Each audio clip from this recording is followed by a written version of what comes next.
God, we pray for Ella. There's no surgery here, so they're trying prayer. The Archbishop of York offering what support he could to a stricken unit with no clear future. I came here and spent a long time seeing the parents, the clinicians, the children who were really, really very sick.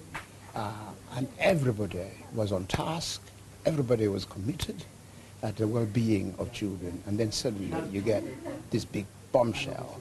10-week-old Ella Newsom-Smith was born with a hole in her heart. She's had 4 operations and is waiting for a 5th.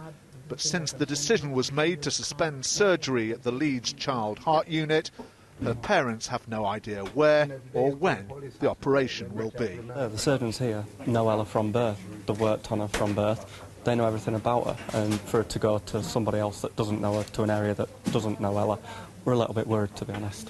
The unit was earmarked for closure some time ago as part of NHS reorganisation. Earlier this week, a High Court judge ruled the decision-making process was legally flawed. Just 24 hours later, NHS bosses said they were suspending surgery here because death rates were twice the national average.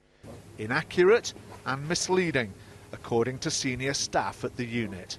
I have grave doubts that these figures are accurate, and I certainly don't think that they were in a form that was anywhere close to being usable in this environment. And I think that's the key issue here, is that the information I think was probably incorrect, inaccurate, and in a form that almost certainly shouldn't have been used. But the medical director of NHS England, Sir Bruce Keogh, said that the mortality figures were just part of what he described as a constellation of reasons for suspending surgery.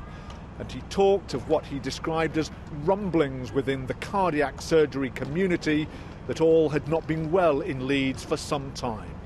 The long-running row looks likely to drag on, while the young, unsuspecting patients caught in the middle continue to wait for a permanent solution. Mike McCarthy, Sky News, Leeds General Infirmary.